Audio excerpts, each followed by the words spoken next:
భూమి ఉపరితలం కొన్ని కోట్ల సంవత్సరాల క్రితం గోండ్వానా అనే ఒకే పెద్ద ఖండంగా ఉండేదని పుస్తకాల్లో చదువుకున్నాం. ఆ తర్వాతే ఆసియా, ఆఫ్రికా, ఆస్ట్రేలియా వంటి ఖండాలుగా విడిపోయాయి.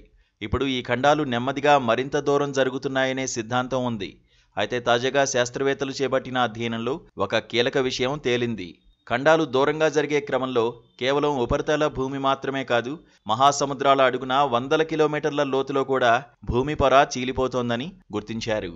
ఈ చీలిక వలన మనకు ఎటువంటి నష్టం ఉండదని అనుకోవద్దని శాస్త్రవేత్తలు హెచ్చరిస్తున్నారు. ఈ పరిశోధన వివరాలు నేచర్ జియో సైన్స్ జర్నల్లో ప్రచురించబడ్డాయి. ఖండాల భూగర్భ పొర ఇలా చీలిపోవడం వలన దాని అడుగున ఉన్న శిలాద్రవ మాంటిల్ పొర నుంచి వేడి శిలాద్రవం బయటకు ఎగజిమ్మే అవకాశం ఉంది.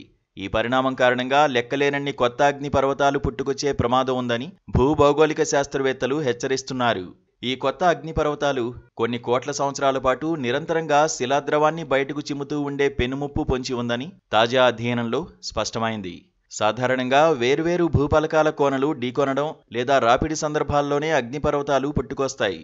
కానీ ఇప్పుడు సముద్ర గర్భంలోనూ అగ్నిపర్వతాలు ఏర్పడి కోట్ల సంవత్సరాల పాటు అవి క్రియాశీలకంగా ఉండిపోయే ప్రమాదం ఉందని అధ్యయనకారులు విశ్లేషిస్తున్నారు.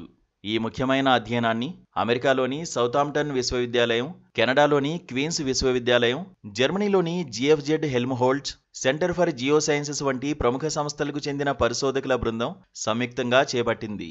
వీరు కంప్యూటర్ స్టిమ్యులేషన్ విధానంలో ఖండాల చీలిక కారణంగా కొన్ని కోట్ల సంవత్సరాల తర్వాత జరగబోయే విపరిణామాలను విశ్లేషించగలిగారు. ఈ పరిశోధన భూమి భౌగోళిక చరిత్రపై మరియు భవిష్యత్తుపై కొత్త సందేహాలను, ఆలోచనలను రేకెత్తిస్తోంది.